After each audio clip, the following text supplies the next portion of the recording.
Okay, perfect. So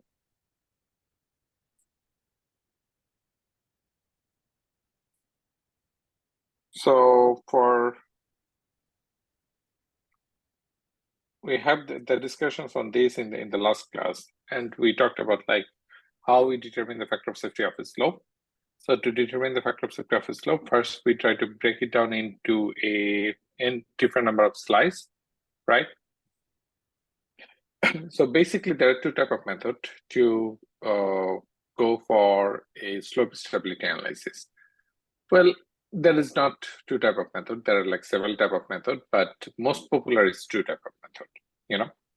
And out of that, the two, one is the limit equilibrium method. The other one is the finite element method, you know.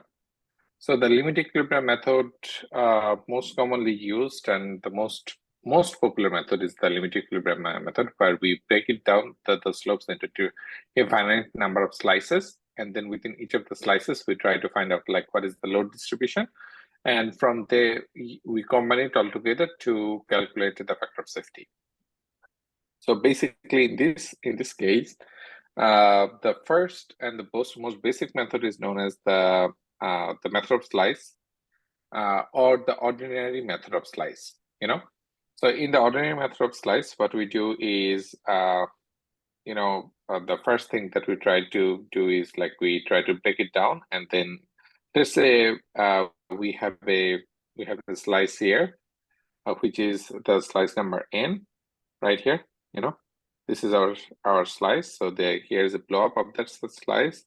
This is the blow up of that slice, and in this slice we have like different loads. Let me try to clean it. So in this slice, there are like different type of the loading, right? So the first one is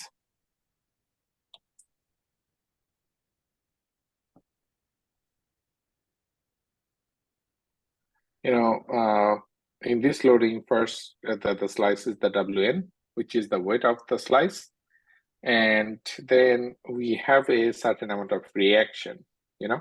So this is the part of the slip surface. So right here, this is the slip surface, but the slip surface is usually the arc of the slip surface. But for this problem, we're gonna use it as a like a distance. So in this case, we're gonna use it like a linear line, you know. So within that linear line, then what we're gonna do is we always try to connect it with some components.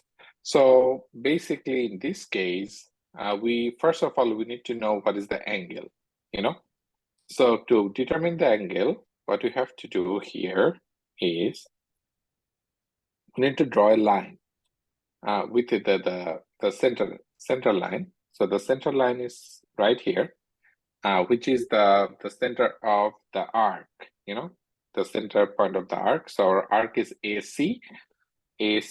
So for the AC arc, we draw a line connecting the middle point of the slice. So when you connect the line with the middle point of the slice, we get an angle alpha. So using that angle, if we have a W weight working here, W will have like two components. One goes around angle alpha, and the other angle will be working as a parallel to the slip surface, you know, so which is basically a tangent. So within that tangent, we can find out like what are the reaction force. So if the force of the W is working downward, our reaction will be working upward, you know. So the upward reaction is, you know, the upward reaction is gonna be, here's the upward reaction, and the reaction goes in both directions. So one angle is alpha, the other angle is 90 minus alpha, which is basically sine alpha, you know. So for this reaction, our reaction force is W. So our the reaction perpendicular to the slip surface. Perpendicular to the slip surface reaction is NR. So how we can calculate the NR? So W is the reaction, and the component of W along the perpendicular to the slip surface is NR. So we can calculate the NR as W cos alpha, and then we have a TR, which is the reaction, which is W sin alpha, right? Now my question is, why we need the reaction NR to calculate here? Okay, let me ask a question a little bit later. I will ask this question. So then we need to find out like what are the reaction force, right?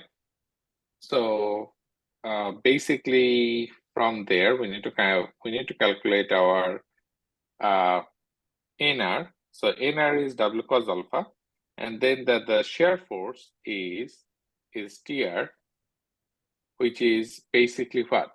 Which is basically the TR, you know. The TR is basically is giving what? Right here, the TR. Any idea what is the TR? Friction. Friction, or the resistance of the soil, you know. Yeah. So the TR is the resistance of the soil. So that resistance of the soil is going to be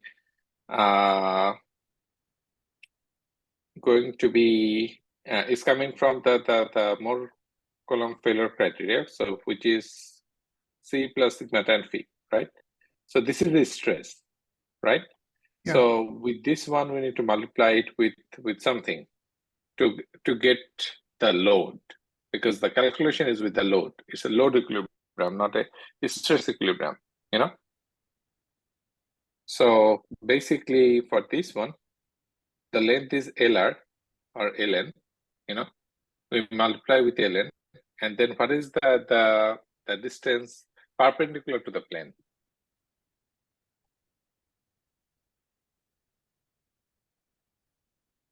Let's say we have the horizontal and the diagonal distance. No, it's like, what is this distance here? When we are trying to make it 2D, there is also we just try to take a slice, right, along the out of the plane direction. 1 feet or like 1 unit. 1 unit, right? Yeah. So basically that's going to be 1 unit. So if it's a 1 unit, then we are going to have what? We're going to have if we wanted to calculate the area, so the area should be the length multiplied by the thickness. By the thickness, yeah. So the thickness is 1. So basically it's going to be ln multiplied by 1, right? Yeah. Okay, so this is going to be ln multiplied by 1. So whenever we have the ln multiplied by 1, we are going to have our we will have the load. We can calculate. Yeah, we'll have the load. So we need to multiply it with C plus sigma tan phi multiplied by ln, right? Yeah. Multiplied by ln multiplied by 1, right? So, but in this case, there is another thing that we need to find out, which is the sigma, right? Yeah. So what is the sigma? Normal stress. So sigma is the normal stress, right? So to calculate the sigma normal stress, that is going to be nr over sigma n, and that sigma of ln n r over the sigma n is going to be wn cos alpha over the ln. Okay, over the del ln. All right, so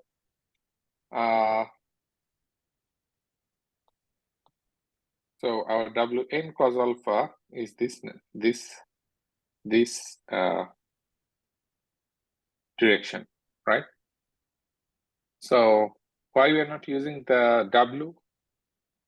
Why you're using the wn cos alpha? Or Why you're using the nr, not the wl? Why you are not using this w, but or the reaction like this? Why you're using the reaction like this, wn cos alpha? because the normal force should be perpendicular to the plane. 90 degrees with that angular plane, which is the surface of the slice. It's usually the normal force is 90 degree with the plane, right?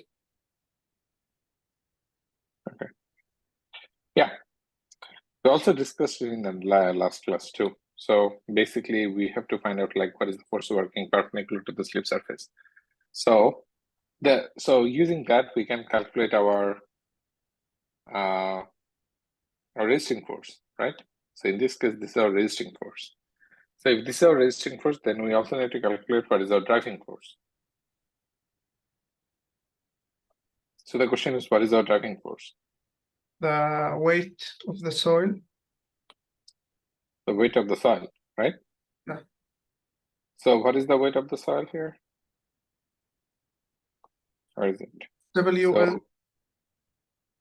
WN. Yeah.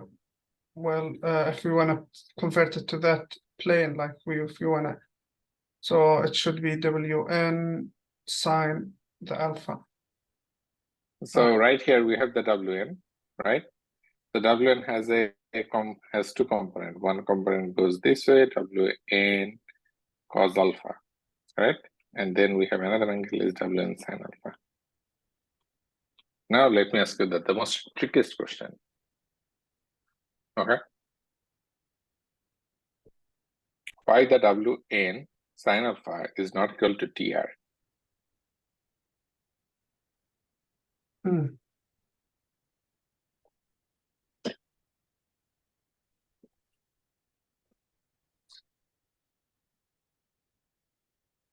If our N are equal to WN cos alpha, then our TR should be WN sine alpha. Yeah. Right?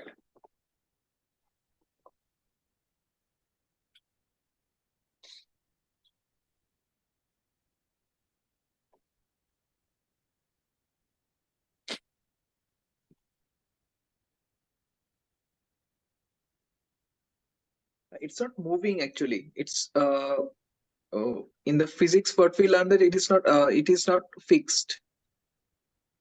The TR Means what? means It depends on the surface. it is trying to slide. That's why. TR is Actually, if resistance. TR is the friction force, friction force only works when the body or the particle is in movement. What finally said, actually I am supporting him. If the thing is not moving actually.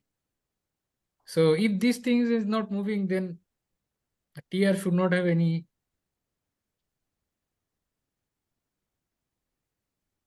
Well, if TR is larger than What is TR? the friction, we said the resistance, the soil resistance. If it's larger, that's mean the soil will not collapse. I mean, there will not be TR failure. is the friction? Is TR is the friction or TR is the resistance? The soil resistance, which is, it's not the friction actually. It's like the soil shear strength or resisting to the failure, right? Okay, okay, is- but wait, the friction. Okay, let me ask you the question again to everyone. I think it's a very basic question and it's a very good question. But Fran said, and it raises another question too. So the first thing is, let's say you have the block and you have the weight of the block, right? And the block is sitting on top of a surface. So does it has a frictional force? If we have Yes, that's called static friction. That's called static friction. So the friction is there, right? Yes. The friction is there, and then If I put the force gradually, and it will pass a threshold level, and then there will be kinetic friction. okay. So in this case, is it a static friction or the kinetic friction? So static friction. Okay, so if you have a static friction, you always have the resistance, right? Yeah. Yeah. No matter what. So if you have the resistance, then why your sine alpha is not equal to the TR? Well, because TR is represented by the whole soil body, but W sine alpha is just for each slice individually. No. Here TR is the resistance, right? Yeah. And W sine alpha is what? It's just the weight of the soil. The component of And the component of the weight along that direction, right? Now my question is again, why your Wn cos alpha is equal to N?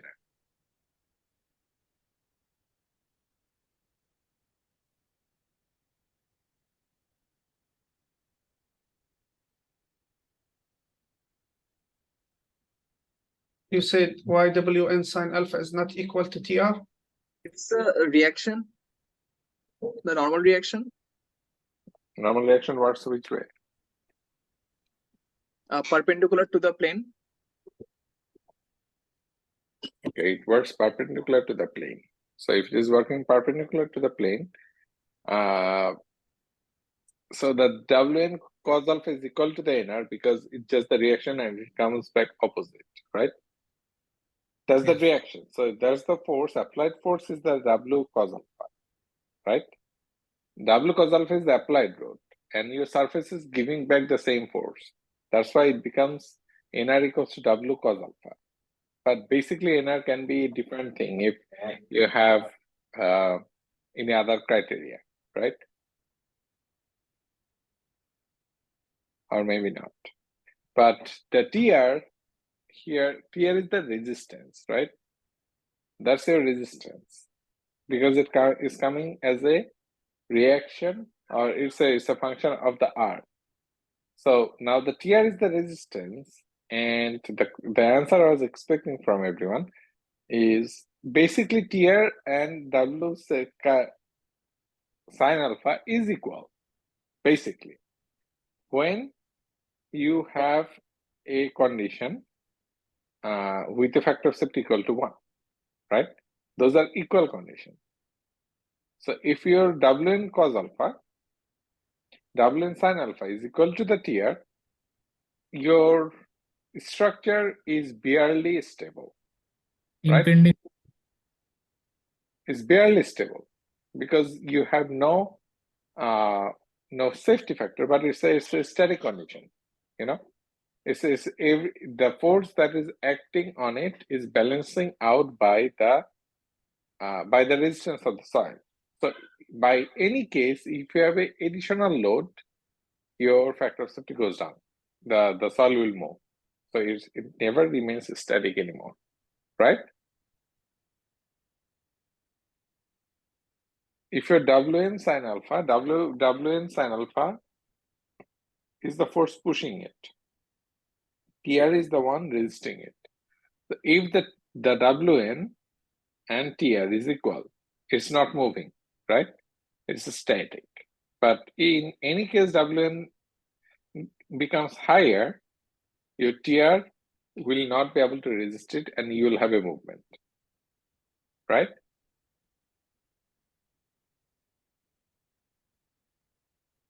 You get my point? So to adjust this condition and come up with a slope design criteria, you add a factor of safety with the TR.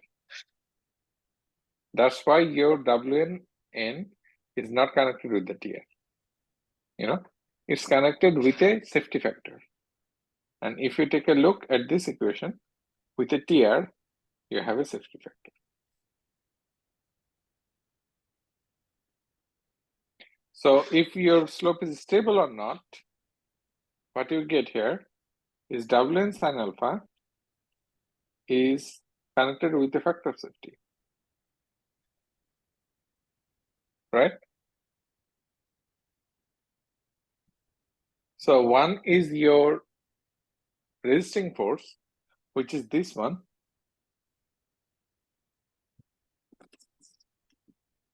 This is your resisting force. And this is your driving force. Okay. So one is your resisting force, the other one is your driving force.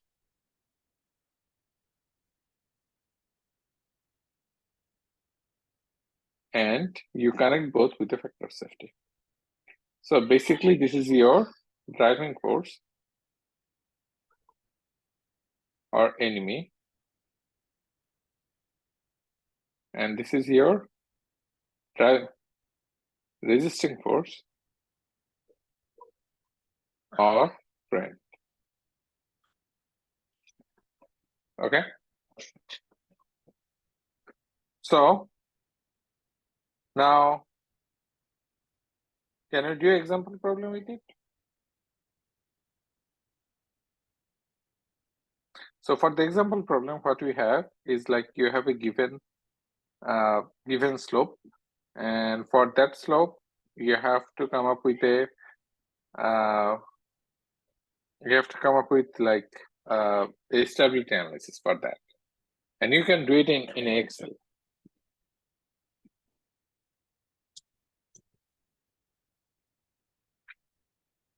So basically, you can do it in an Excel file. All you have to do is first you need to have a trial factor of safety, right? For a slope stability analysis, so you need to have a trial factor of safety. So let's say this is, you need to have a trial slip surface. So let's say this is your first slip surface, trial slip surface. This is your trial one. Okay. So in your trial one, first you set up a slip surface. So for that slip surface, what you get? You get a radius R. That's your trial slip surface. Now in this slip surface, you're considering it is a circular type of failure in the ordinary method of slice. But not all failure are circular type of failure, right? There are other type of failure too. But for this one, we are using a circular type of failure. So in this case, the circular type of failure. Oh, okay. Before I go there, there is another thing I need to discuss. In this case, all we considered is based on what? In this case, we consider everything based on TR and the W sin alpha. Okay. But in this analysis, we also have another slice here, and we also have another slice here, right? We have slice here, we have slice here. We are taking the slice at the middle. So this is the slice we are using. So we have another slice here and the slice here. In between this slice, we also have some resistance from the previous slice and the friction, and then the resistance and the friction, right? Between two slices. All we did, or we considered, our Pn is equal to Pn1. So we balance it out, you know? And the other one is Tn1 is equal to Tn in the ordinary method of slice. So basically, in this case, we take the whole part out. We just considered the equilibrium condition based on W sin alpha and the TR. Okay, It's so all that's for this method, right? We don't have those. yeah. It's only for this method. It's only for this method. So for this method, this is what we only get. You know. So now all we have to do is we get a certain radius. We break it down into different number of slices. All right. We break it down into different number of slices. And for each of the slices, now we need to calculate the W1, W2, W3, 4, 5, 6, and 7. So how we calculate the W?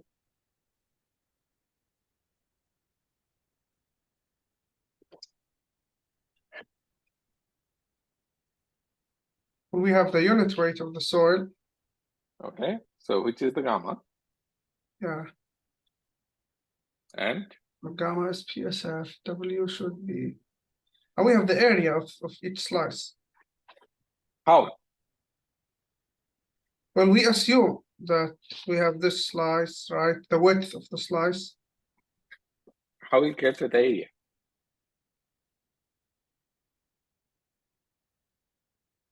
Because we are cutting it into like trapezoidals.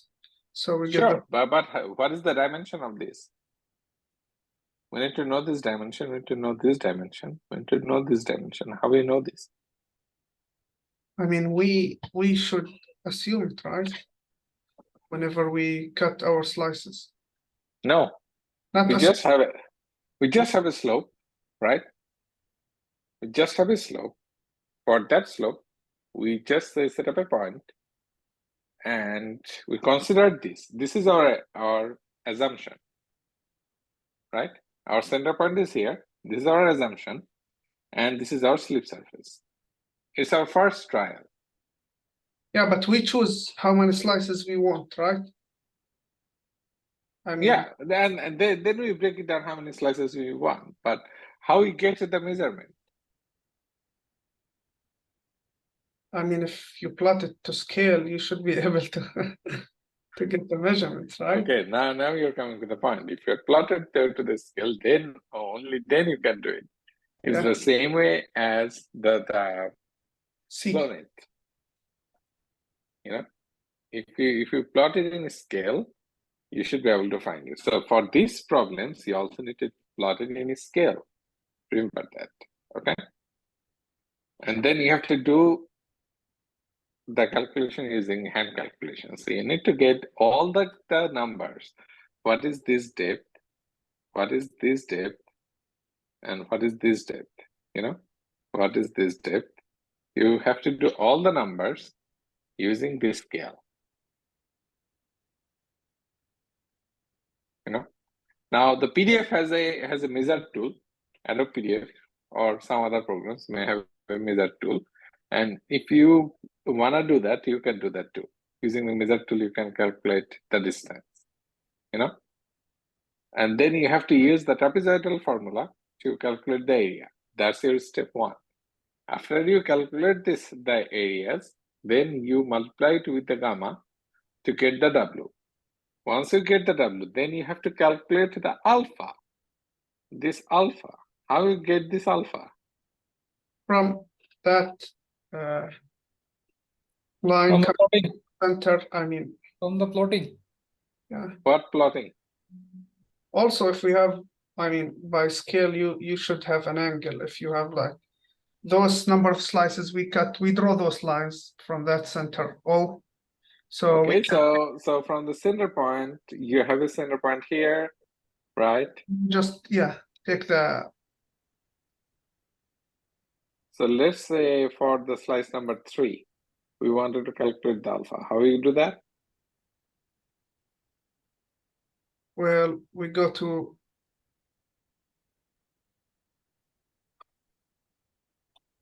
oh, that's Go to this point.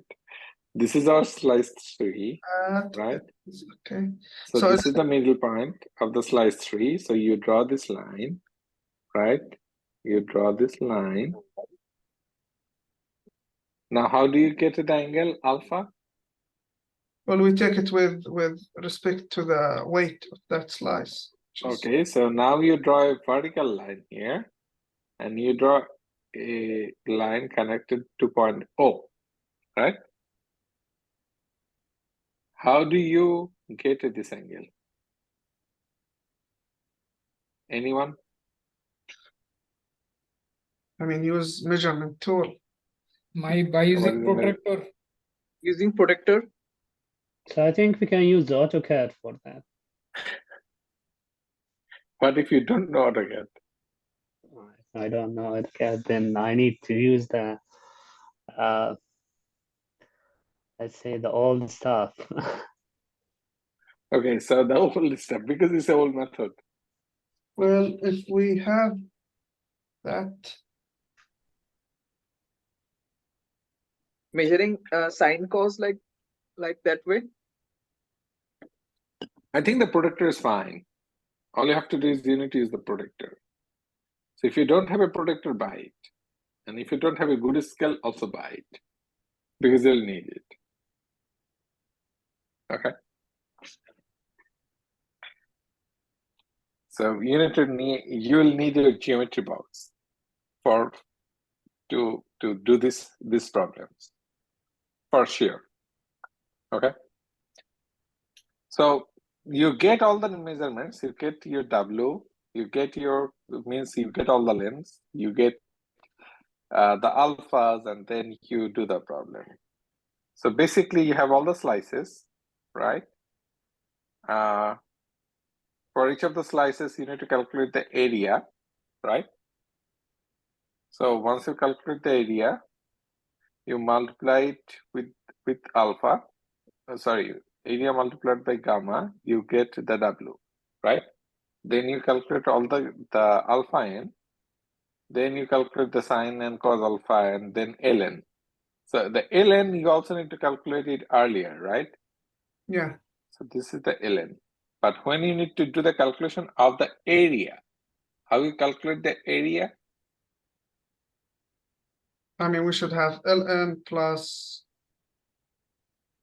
which is trapezoidal area. ln, Trapezoidal area is area A equal to half multiplied by h multiplied by L1 plus L2 over 2. Yeah. So what is L1? So for this one, let's say this is L1 yeah, and this is L2. And what is H? h is, H is the thickness. It's a perpendicular thickness. The distance between two parallel lines is the H. Okay. Why we are divided by 2, the L1 plus L2? It should be only L1 plus L2. we Oh should, yeah. yeah, we just have,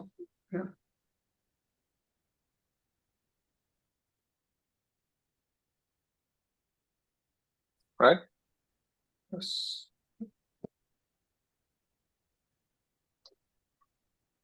So that is H, and ln is what? Ln is this. So this distance is ln. Can be measured with the angle h, Can we measure with the angle? Yes. or we can, if we have the scale also, we can just measure Yeah. it. Yeah, you can also measure it. So this is the ln. And then from there you get all the numbers, you sum it up, right? And you plug in the numbers. All right. You plug in the numbers, you get your factor of safety. With this is your trial 1.5. Right? Yeah. So how about you need to find out your critical slip surface?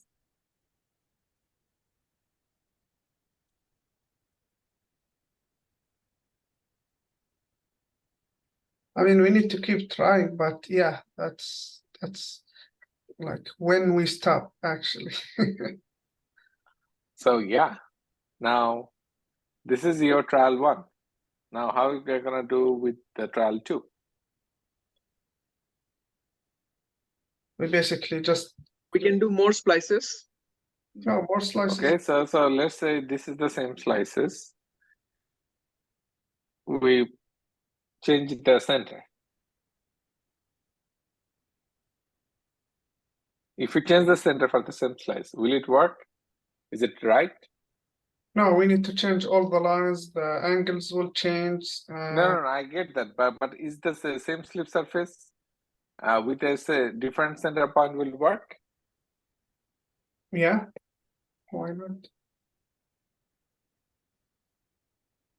So do you need to pick if we pick a new center point, do you need to get a new line too? I mean, if we change the center, it would change the location of the curve and the radius and all those stuff, right? So we need to have another. So So in this case, the same curve we can use, or we need to draw a new curve if we change the center. Oh, we need to draw a new one. We need to draw a new one.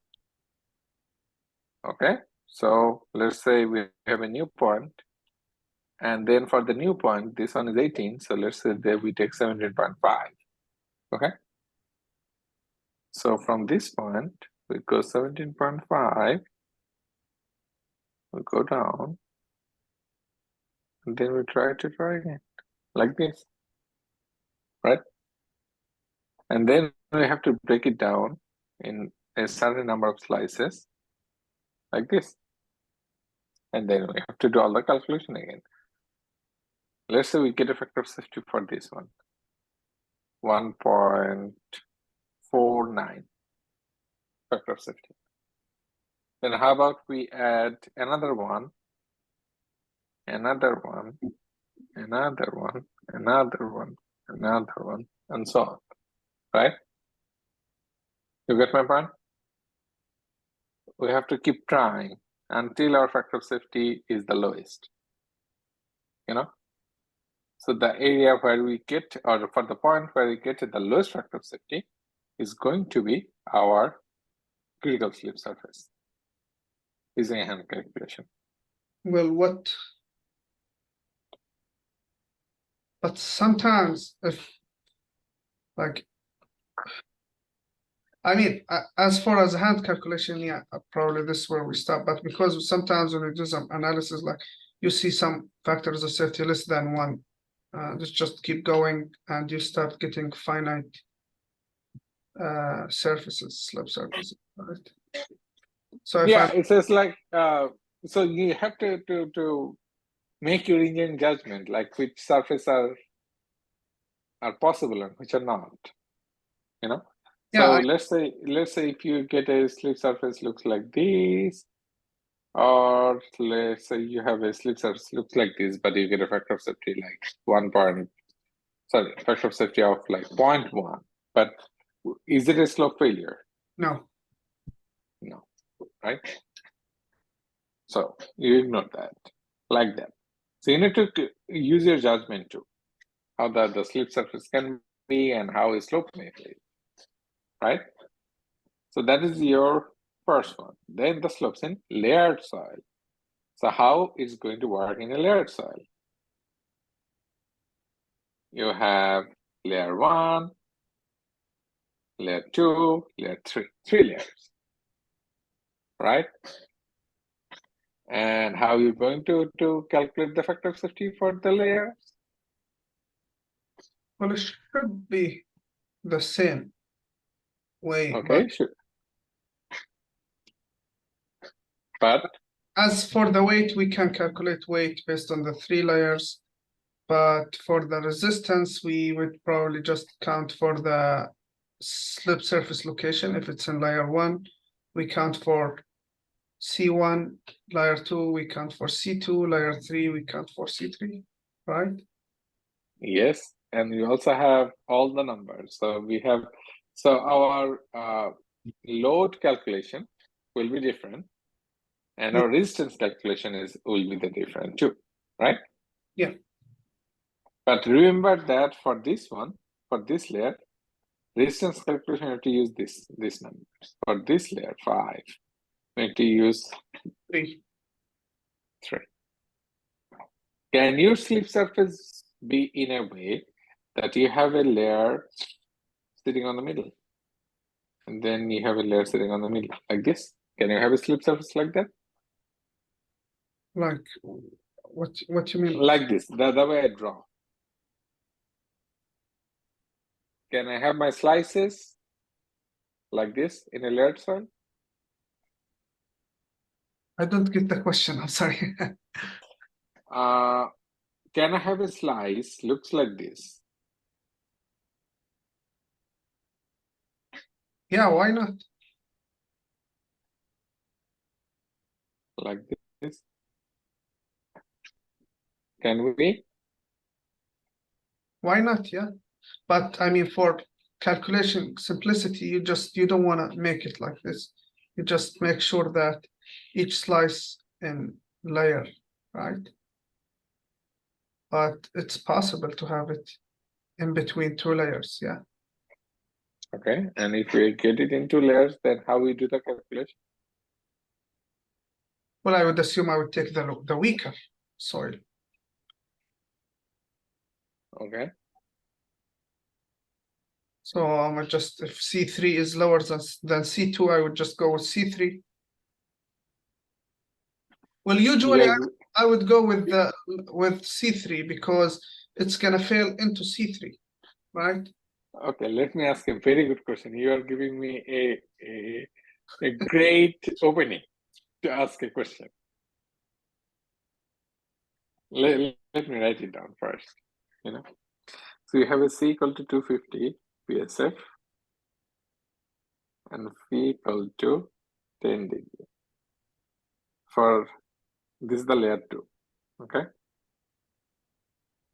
And for layer 3, we have a C equal to 300 PSF and phi equal to 9 degree. Which one is stronger? Well, we have 300 plus 10, 9 plus whatever the normal stress is, right? Well, I would go with the C. So 3 should be stronger. If we Why? assume,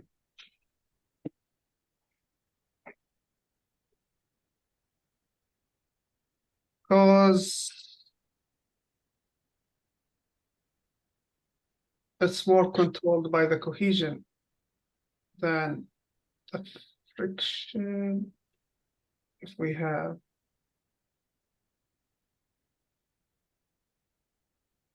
okay, let me do this quick calculation.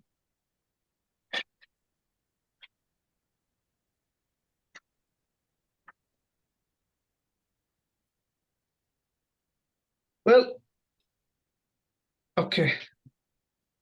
If we want to multiply the normal stress by the tangent tan alpha, I mean tan phi, that proportion would be,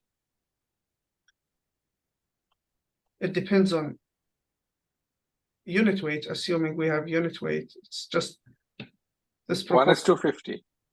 1 is 250 and 10 degree. Okay. And the other one is 300 and 9 degree. That's correct. Right. So your 250 and 10 degree is weaker up to a certain normal stress, and then it's stronger. Yeah, so it's all depends on the sigma n. It all depends on the sigma n, and always remember, this is a very important criteria. So let's say we have a slope, you know, that has a factor of safety of we have a slope that has a C equal to 1000 and phi equal to 10 degree, versus we have a slope C equal to 100 and phi equal to 20 degree. Which slope will fail first, and what is the type of the failure it will have?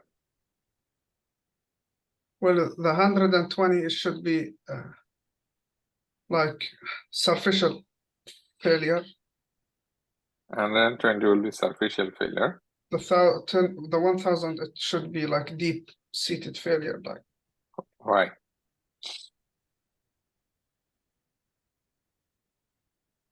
why? This is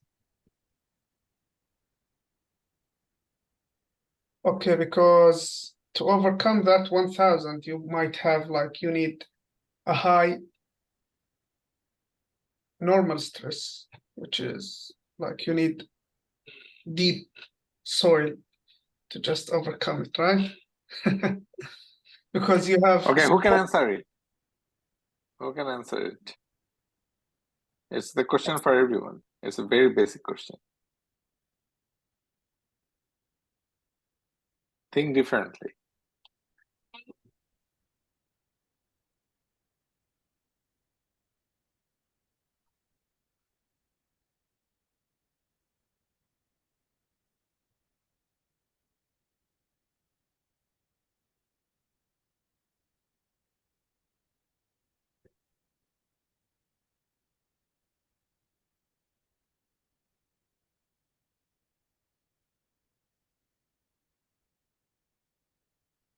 the 520 will be steeper. So that should be the better one. So it's a better one, right? Yeah. And Are we talking about better or And high shear why this is deep and why this is sufficient?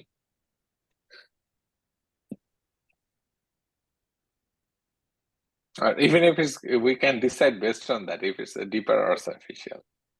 If that statement is also right or not.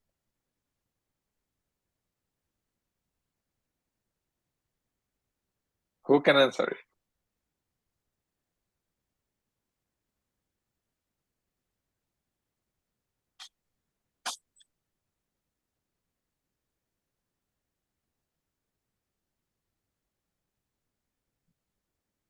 Why this is superficial? Why this is deep? I don't know. Being honest. But I know for sure that the higher the sea, the deeper the slip surface. The higher the Okay. feet, more superficial. It tends to go to infinite slope, which is Who like, told you that? Who told you that? yeah, that's all I know.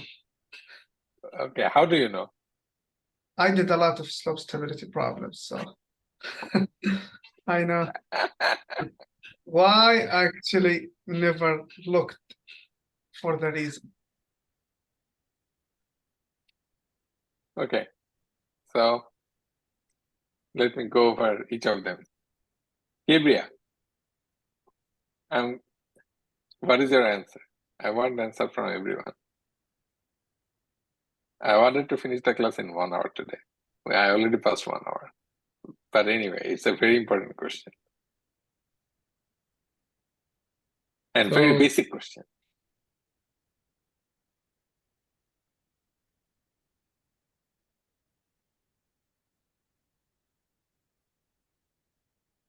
Come on, guys. It's a class. There is no shame of being mistaken.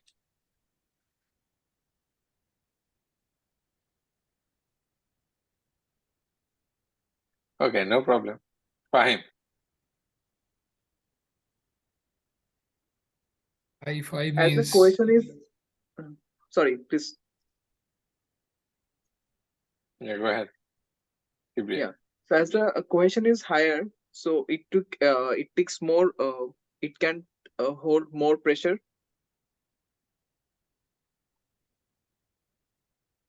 Okay. But Any other thought? I mean, the shear is dependent on both cohesion and fee, so I don't see the point of. Okay. I really have to move faster today. So let me give you the answer. Remember it. It's very important. So let me draw 2 lines. The first line is purple. Okay. So the purple line, which is equal to 1000 equal to 10. The second line is blue, which is 120. That tells you all the answer. Up to this zone,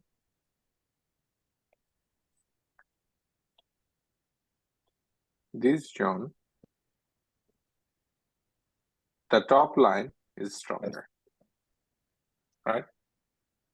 So you always have less shear strength, right? So at shallow failure, you have a low normal stress, right? At shallow depth, your normal stress is low. So at low normal stress, you always have a superficial failure with a higher phi and low C.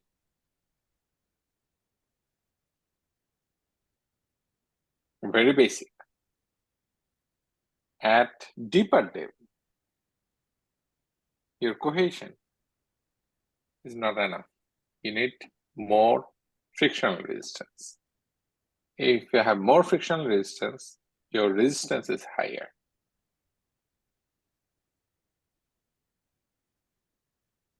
Right? So your resistance is higher because this is your resistance and this is your normal stress, right? You have a deeper slip surface means you have a higher normal stress. Yeah. Higher normal stress will give you a higher resistance when your friction angle is higher, not the cohesion.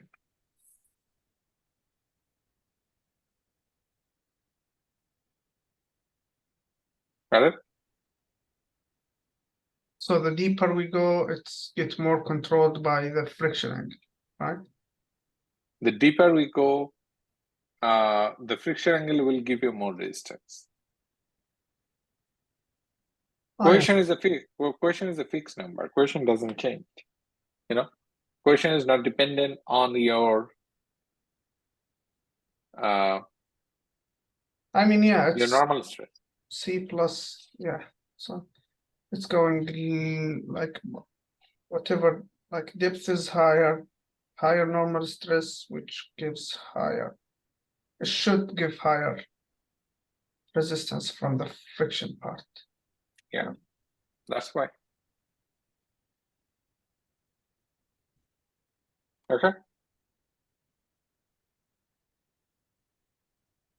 It's a very important point. Okay. So the factor of safety of the slopes. The factor of safety of the slopes depends on like these are the range of the factor of safety. So basically, any factor of safety more than 1.5 is good. If your factor of safety is between 1.3, 1.4, maybe it is satisfactory for cut or fill. Like a highway embankment, if you have more than 1.3 or to 1.4, is good to go. And questionable safety is always 1 to 1.2. You know, if someone give you a stability analysis result with 1 to 1.2, it's very difficult to pass that out. You know, and yeah, go ahead. This is for dams, right? Only? No, it's for anything, for any slope stability analysis. Any slope stability analysis, the minimum factor of safety you want to achieve is 1.3. But if you go beyond 1.4, it's good. If you go beyond 1.5, this is very good. No one can question you anything on that, you know? Yeah, but yeah, this is like very general, like because the criteria might be different from I would say for structure to structure or Well, it depends. Well, Yeah. it depends. It depends on the structure to structure. It also depends on the risk, and it also depends on the damage potential. So let's say if you have a small dam, if it fails, there is no major damage going to happen to anyone. You can still design it with 1.3 or 1.4, and maybe the DQ or any other agency who are going to review it, they'll let it go. But if it's a major dam, if it's a fail with and will have a catastrophic damage, I guarantee you no one even tie in with 1.5. They'll try to get more. They will ask You know? for, yeah. They'll ask more because they'll ask for more calculations, more justifications, all the details, everything for that, you know. And that's very normal, very, very normal. But this is a very general numbers, and it's better, at least you need to satisfy these numbers, at least 1.3 to 1.5, you know. Now, what happens if you have a seepage condition?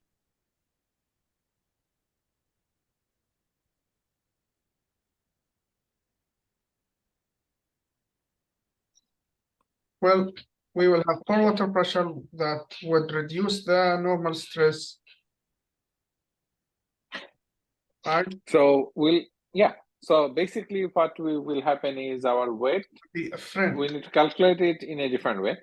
So we need to calculate it in a different way. Is there a problem on that? There is no problem. So make sure you do some calculations on that. Otherwise, it might be tricky. I don't like Bishop's curve. Okay, what I have. I'm just trying to see like what else is there. Block analysis and inference slope. Okay. So basically what we have now on this one, on this one, let's say, let me try to clean it up first.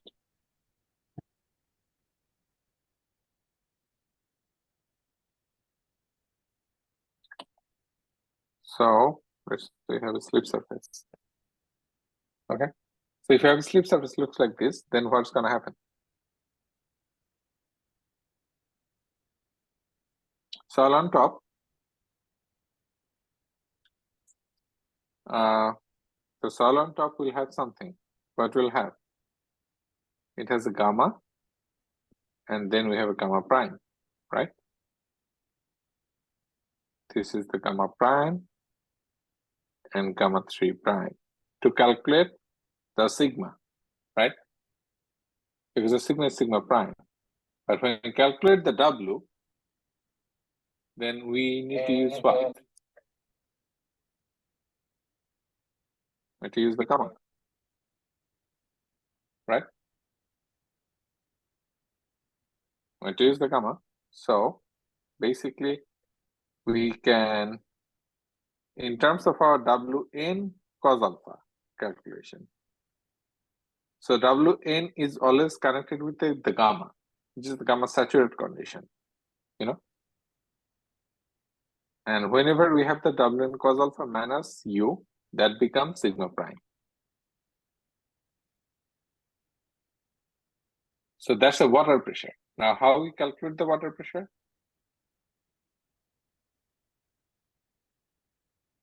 How do you calculate the UN?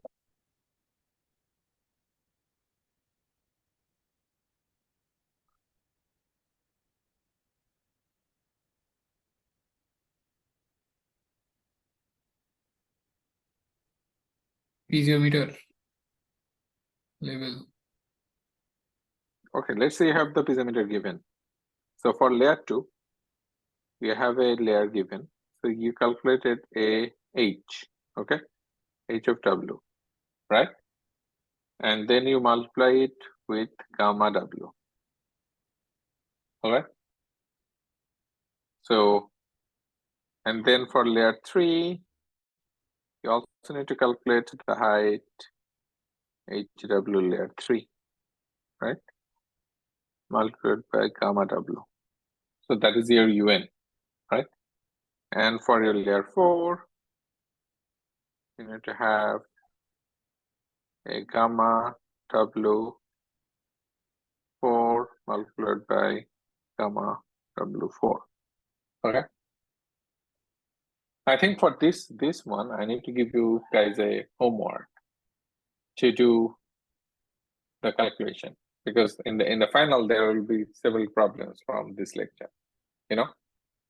So for this course, the final will be big, really big, because you need to have some of the problems done by hand. Some of the problems you need to do it using the software. I haven't assigned anything on the project. The project, everything you do it by hand. But for the hand calculation, you will need to do something, you know. So I will assign homework for that, for the problems. Okay.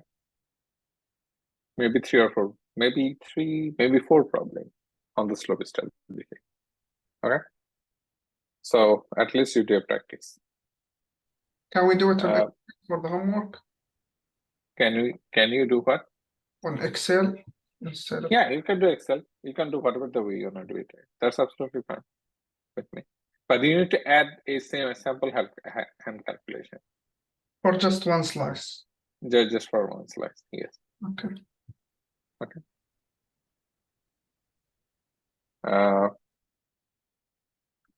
And then correction factor for surcharge. Okay, those are like there, but if you want to use it, you can use it. But I really don't like them to use it, because either you do the major purpose for you to do the hand calculation is to learn how to do it, right? Other than that, all other conditions you can use a software now. You know, those are really handy. The slope software are big, computers are cheap, so you can do it, right? All of it. Anyway, so another method is the Bishop's simplified method of slice, no seepage, On this one, what happens is there is only one difference, you know. So far in this calculation, we can calculate the Tn, you know, and So this- Pn are equal. Now it the counts, first right? that count, yes. So if it counts, then you have to account the changes there, and now it becomes very complex, you know.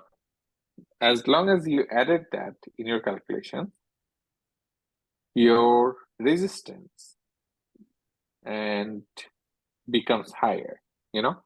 So now let you have a del P and you have a del T, you know. So if you have a del P and del T, you need to add the effect of the del T and you have to include the effect of the del P, you know. Where's the del P? I think the Bishop's method doesn't consider the del P. It just considers the del T, you know. Bishop's method just considered the T. It is still considered the P is del P is 0 in the Bishop's Morgan, method. Spencer and Morganson, they count for P.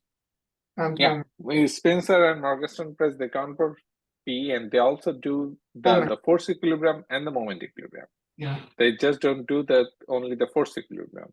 Right here, everything we are doing is based on the force equilibrium. These are force, right? Or the moment.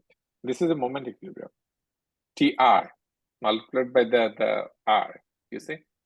So that's a moment equilibrium. Okay, you don't need to do any problem. I just wanted to discuss that, okay? On this one. So all this type of analysis, you will do it by the software. It's very difficult to do it by hand. So I don't want you to do that. All I want you to do is like, at least you have to do some calculations based on the method of slices, you know, the first one, which is doable by hand. Other methods are not doable by hand. So you have to consider the effect for the seepage. So the same way you have to deduct the M, you know, and so on. If you have a seismic condition, that's the different factors, you know. And in the limit equilibrium method, you have these calculations, and you can do the calculations for the total stress and the effective stress conditions. So you need to consider the different conditions on these, you know. But at the same time, you need to consider it like these are the limit equilibrium conditions, the limit force conditions, and then the moments, you know. So one is on the stress, one is on the force, and one is on the moment. But all those methods are basically fitting under the limit equilibrium method, all of them, you know. Then we have a comparison between the limit equilibrium versus the finite, you know. And the comparison of the limit equilibrium versus the finite equilibrium method is very, very crucial. So there is a paper, I also assign a paper to read, you know. And that's the paper written by Duncan, and it's a very good paper to read. So I really want you guys to make a PowerPoint on that paper. You need to read that paper, make a PowerPoint, and you have to submit it. You don't need to pay. I wanted it to be presented, but I really don't think we can afford the time, you know. So that's another homework, that you just need to read the paper and make a PowerPoint and submit the PowerPoint of that paper, you know. we don't have paper for this semester. It's just, or we do. We do. The paper, I think the term paper we also discussed, the term But paper. yeah, you said one of the cases we discussed on the presentations, right? Yes, yes, So, yes. And then you have the block analysis. So the block analysis is basically depends on like different cases, and it considered the active and the passive cases, you know. So in the block analysis, like it has like 3 different cases. One is let's say you have a slip surface, but you don't have a regular slip surface. You have an irregular slip surface, you know. So if you have an irregular slip surface, all you have to consider is you need to break it up into 3 blocks. The first one is the active wedge, the middle one is the center block, and the third one is the passive block. So so in this case, all you have to do is you need to calculate the P, you need to calculate the active force at different blocks. So let's say if you have a problem, where is it? Where's the photo? Yeah. So let's say you have a slip surface, and then within the slip surface, you have different layers, and then you have the water table. So basically, the rule is if you have a water table and you have the layer, always try to break it down into different layers. Consider it as a different layer. So consider a layer with and without water table. So that's your layer 1 with water table, without water table, and then the next layer is with the water table. That's how. And also the slip surface, try to draw your slip surface whenever you have the any cutoff point. So let's see, if you have a layer, you end your slip surface there. Try to accommodate the slip surface like a block or slice. Then at the same time, in terms of your water table, also for whenever the water table is merging with the points, always try to make sure that you also have a slice there. Every cutoff point have a slice, ending or starting. Don't keep any cutoff point in the middle of the slice. Not a good idea. It takes very longer time. Calculation get very complex. You still can do it, but it's not a good idea. Anyway, so here in this problem, we have like different blocks, 10, 10, 12, and 16.2. H1 to H4 is given. H4 is in the clay layer. And then we have the H1, H2, and H3 is given. So it has like 3 blocks: active, center, passive, right? So we have to come up with all the active. So all the active, then we have to calculate all the passive, and then we have to calculate the horizontal component of the slice resistance. So in this case, the central block only has the resistance, right? And who else give us the resistance? The central block has the resistance at the bottom of it, right? And who else give us a resistance? The passive, The passive. And who is creating all the problems? the active. The active. So all you have to do is you need to calculate all the active force, So it's and the passive plus the central over the active to get the factor of safety. exactly. That's it. So all you have to do is we need to calculate the active earth pressure, active earth pressure, active earth pressure, and then you calculate the water force. You add it all together to get your passive. Do we have like a criteria for like the dimensions of those blocks, or I mean, No, usually those are given. I mean, actually, This is mainly used if you have a slip surface. Yeah. This is mainly used if you have a fail condition. Yeah, if you go block back, analysis is not very common unless you have a fail condition, because you have a known slip surface. If you have a known slip surface, then it's a very good idea to do a hand calculation if you use the block analysis. so it's better for back calculation instead. Yeah, it's better for back calculation. Absolutely.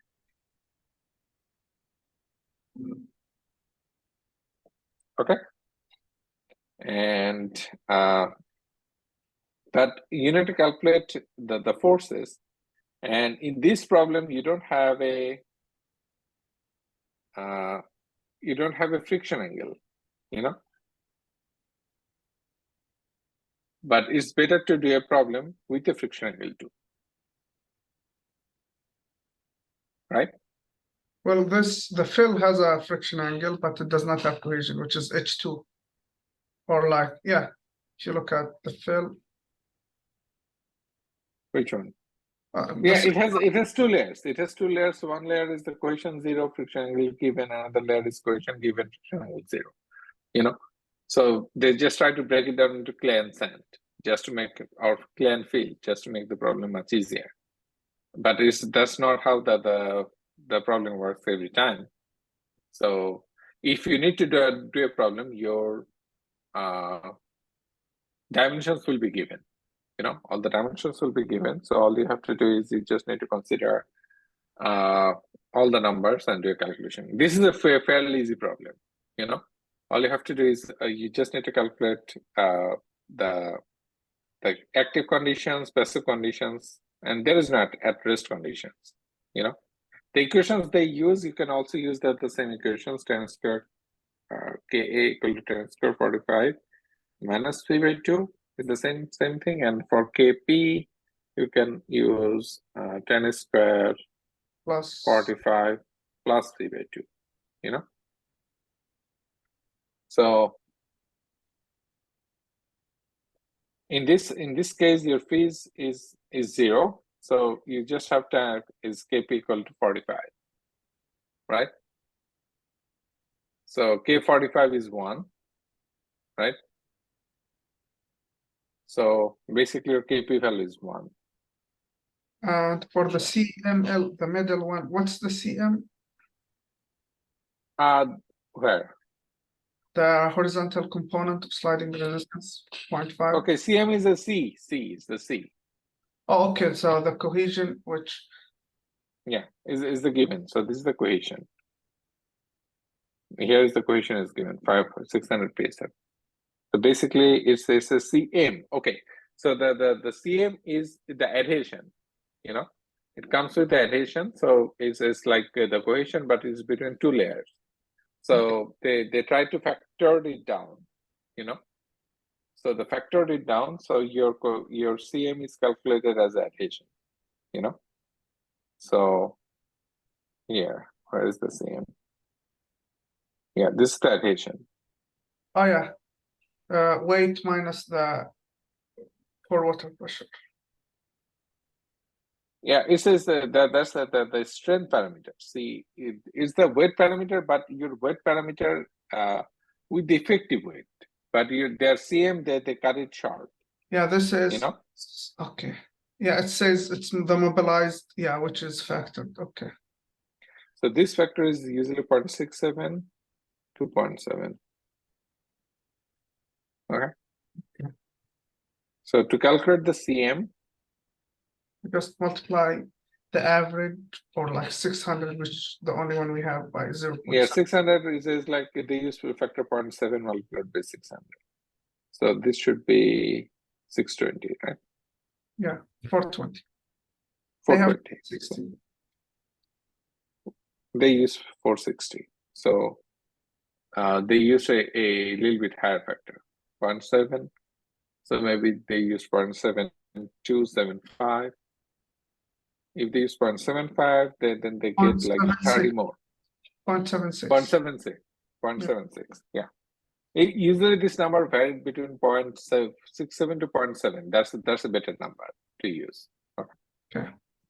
Unless it's given. So, and then all you have to do is you need to calculate the horizontal resistance and the driving forces.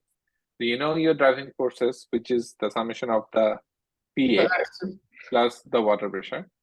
And then you know the horizontal resistance, all the horizontal resistance coming from the PP and your central block.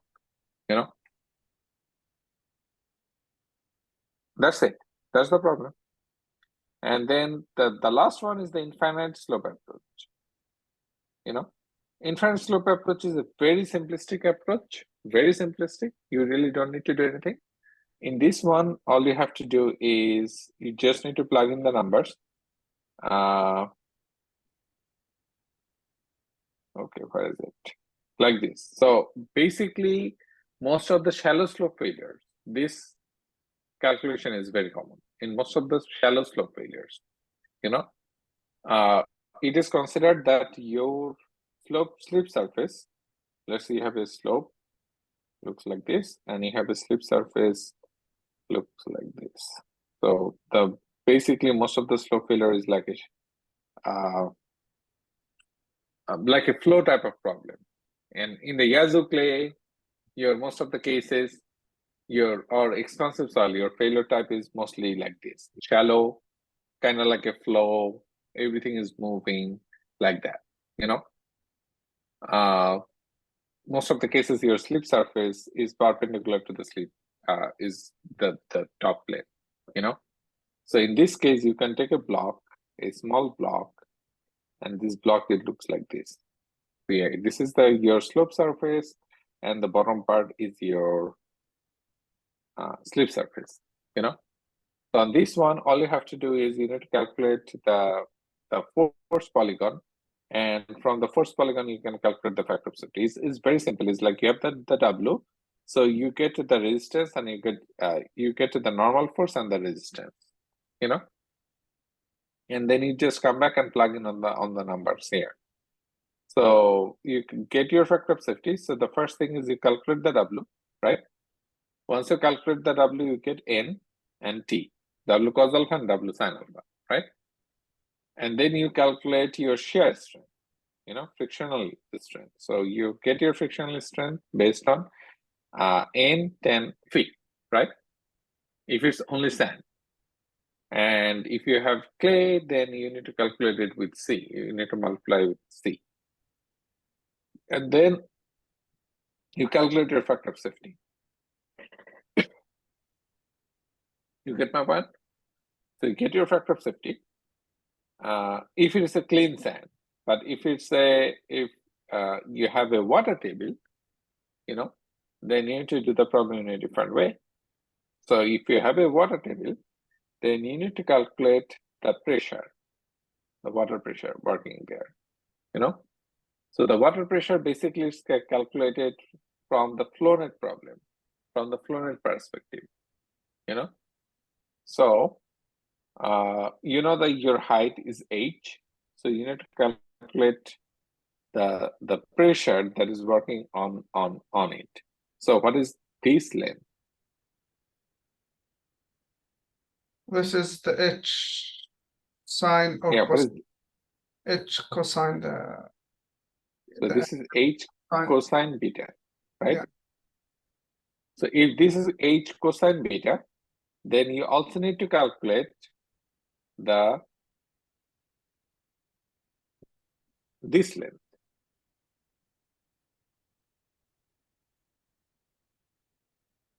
So what is this length? This should be sine H sine beta. So for this one, for this length is what? H cosine beta. This length h cosine beta, right? So with that h cosine beta, if you take a projection, horizontal projection and vertical projection. So one projection is this, and the other projection is, one projection is this, the other projection is this, right? So if this angle is beta, then what is this length? That should be sine beta. H sine. No, this is beta. This is beta again. So basically, you have a length of h cosine beta multiplied by the cosine beta. So you get h cosine square beta. Okay. So that's the only trick in this problem. So when you calculate the pore water pressure, you get the length, you get the height, which is the h cosine beta, cosine square beta multiplied by the gamma, you know. And then again, you have to do a conversion to B sec beta. So we need to see what is B. So this is B, and sec beta is 1 by B over cosine beta, right? Basically this number. So you get gamma W H cos square beta multiplied by B cosine beta. So this is length B, but you need to calculate the length in this way, right?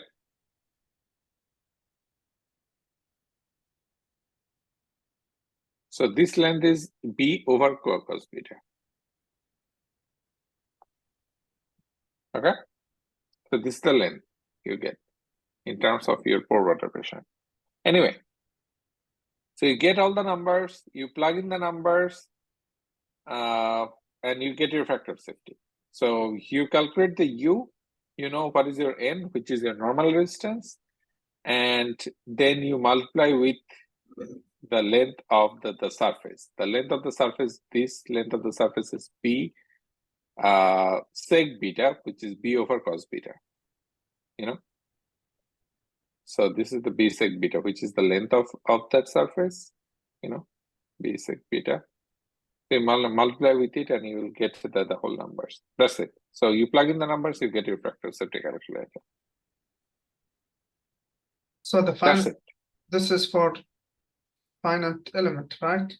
No, this is not for finite element. This is the simplistic and calculation method Okay. using the infinite slope approach. Okay. So these are the things that I wanted to cover under the slope stability analysis. There is another method called the planar method, where you just consider this planar method mostly works for the rock slopes. You know, the planar surface mostly calculated for the rock slope, not for the clay or not on the soil. Because most of the cases, if you have a rock slope failure, then it mostly fail with a plane, you know.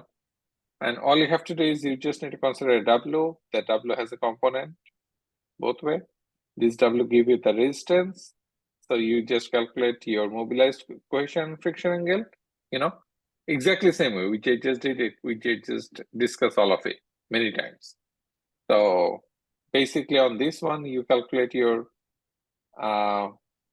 factors, you know, you calculate the mobilized factors, and then you know what is your driving force, what is your resisting force, and from there you can do the calculation, you know.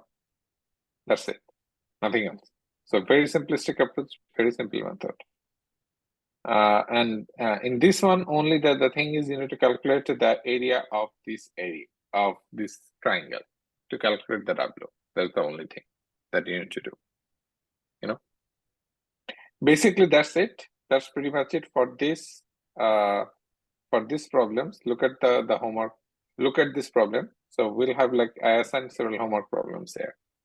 So you do all the calculations by hand, you know. I really think that you need to do at least one problem on each of these. So that's why I want to assign a homework for that. So that's pretty much it for today. Now, another thing is I will upload a video from my last class, last year class, where I have a tutorial for the slide, you know. So I want you to do that, and Fahim sent the installation link. So if you install it in your computer, you can access it in slide. You can access it and use it on slide in the JSU network, you know. So once you will be in the JSU network, you should be able to use that. You know, I have I think I have a very detailed video. So, and then in the next class, I think the next class I'll also have it on the Zoom. And next week class will be on Zoom too. Next week's class, and that will be on Wednesday, the same time we have the class today. And the following week we'll have a guest lecture from Dr. Williams, Charles Williams. He's in RDIC. He was the city engineer of City of Jackson before. He joined RDIC, so he will be visiting our lab, and then he will give us a presentation on this. So we'll have a guest lecture on the November 7th class. But I think everything will be done that we are trying to do by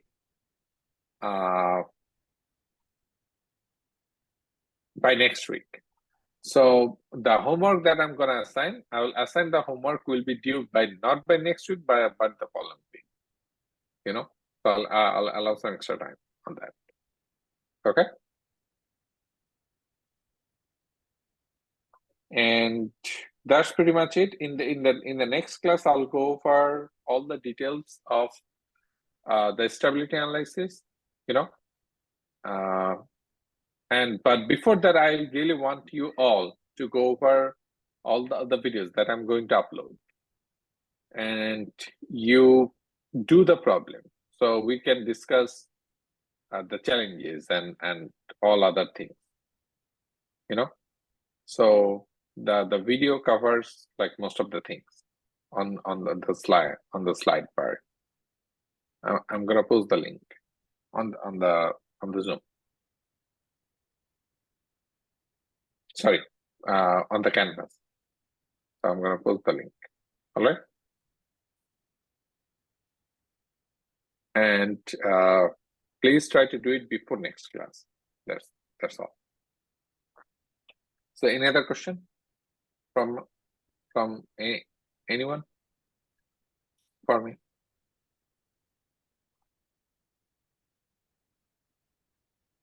I asked a lot this class. Yeah, more question. The more question you are asking means you are into it. If you're not asking question means you are not following the class, or you understand everything.